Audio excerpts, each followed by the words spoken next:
This may all be nonsense, of course, but it really is exciting, and so I can't help but make a very quick video with an observation of these widely reported images purportedly from the Switch 2 system. At this point, it feels like we're kind of out of rumour territory and into flat-out leaks of Cranky Kong in the care home proportions. But whether this is real or not, it has several interesting aspects which I feel are worth discussing, as there are a couple of possibilities this suggests that hadn't occurred to me or anyone else I've seen until now. Evidently, there are lots of things about these photographs which are, if true, very cool, such as the larger size and the use of the coloured trims as opposed to having pure colour Joy-Con. Actually, the trim is an interesting one, as much of it will surely be hidden when attached to the Switch itself. There's also the intriguing thing that looks like it could be a camera and possibly a microphone alongside. This is hugely exciting for so many reasons, but actually, what intrigues me first up is a possibility I haven't seen raised. Are they axing the wrist straps? Don't get me wrong, I'm sure they'll continue to sell wrist straps if need be. I'm sure it's a nightmare to Nintendo that they will get blamed for an over-exuberant bit of Mario Party action leading to a bloody nose or a broken television set. Putting a wrist strap on is completely sensible for a lot of play. But, you know, it is a pain in the neck.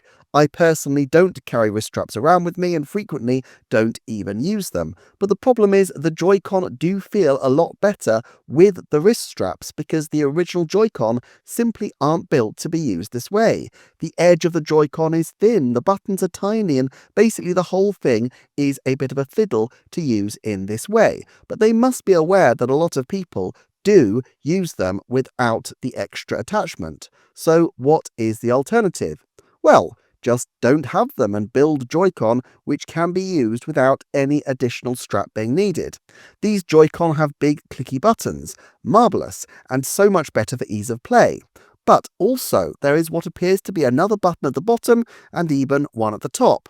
But it's possible, and I'd admit this is a very low likelihood, but I'll raise it anyway, that if you push one of these in, most likely the bottom one, it could pop out and reveal a small length of cord. Yes, what if the Joy-Con are bigger, partly because they store inside the device of a small wrist strap. Wrist straps don't need to be massive after all, and having them built into the Joy-Con themselves with an easy way to push them back in after use would be so much more convenient. We know Nintendo does think about safety and safe usage, and they also really want to emphasize the portability of this console, with the capacity for games like Mario Party and Switch Sports to be played anywhere. The one thing that blocks a really flexible approach is the necessity, for comfort and security, of lugging around these annoying Joy-Con wrist straps. Now look, I think inbuilt wrist straps are unlikely, but it does seem like the kind of issue 8 years would be enough for Nintendo to seek to solve. It also strikes me as odd that so much of the colour of the Joy-Con is placed in sections which won't normally be seen, which does raise the possibility that Nintendo are going to expect the Joy-Con to be detached more often, at least as far as their own games are concerned. Or perhaps that they expect this colour to be showing because they're not using the extra attachments with the wrist straps. I do hope there won't be, as some have speculated, any kind of colour bezel-like line showing on the sides as they're attached, and I don't expect this to happen. However, what I think is the most exciting element of this is that it really looks, and again, could be all nonsense, but it really looks like it has a camera and possibly also even a microphone. And to be honest, I feel kind of foolish because I have done videos talking about the possibility of a Switch 2 camera and a microphone, but of course the obvious thing to do is to include them in the Joy-Con, meaning that not just one player, but each player, if the Joy-Con are separated, can have their own microphone and camera, which is huge, I think, in terms of the potential Nintendo could have for future play developments. The potential for play, not necessarily even games in the first instance, but just play, different features, different modes of games, is dramatically enhanced by this. Obviously, we've got classics like Nintendogs that would utilize microphone features, but a full-fledged camera opens up all sorts of AR possibilities. Remember, Nintendo has been big into AR over recent years with Pokemon Go and, less spectacularly, Mario Kart Live Home Circuit, both being examples of them using the technology. Of course, cameras always contain a level of risk, especially if the system uses communication features and is networked. They will want to make sure that photos that shouldn't be taken aren't shared too publicly. But then again, Nintendo have never been shy about blocking off certain facilities if they don't want to allow them. I noticed this Christmas playing Torn of the Golden Country that they actually disabled the screenshot functionality for the DLC, though for what reasons I can only guess.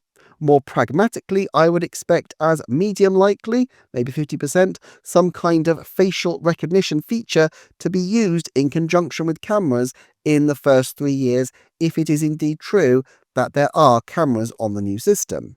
It also seems like it opens the potential for a lot more interactive features. With Nintendo Labo, the Switch was never able to look at what you've done and guide you, but in theory, with a camera, it should be able to use AR to virtually overlay how to put the cardboard together, making the assembly process a lot more straightforward. I'm not sure a return to cardboard is on the horizon. I think that's very unlikely within the first 2-year window at least, given the failure, as it seems, of the initial one to really stick around, although Nintendo does like to recycle its ideas and to try and push them again and again. And you have to admit that Labo did have a certain charm, even if it never quite managed to stick the landing. Finally, I find it interesting if, again, it's true that Nintendo seemed to be sticking with blue as at least one of the core colours. With Splatoon, they had blue and orange, red and pink, and yellow and indigo as their partner colours of choice for each of the mainline games. And while that's a game series and not a system, it does have the advantage of differentiating the games on the shelves and making them feel distinctive through a unique and memorable combination of complementary colours. It would only make sense for them to give the Switch 2 its own iconic look separate from the original system.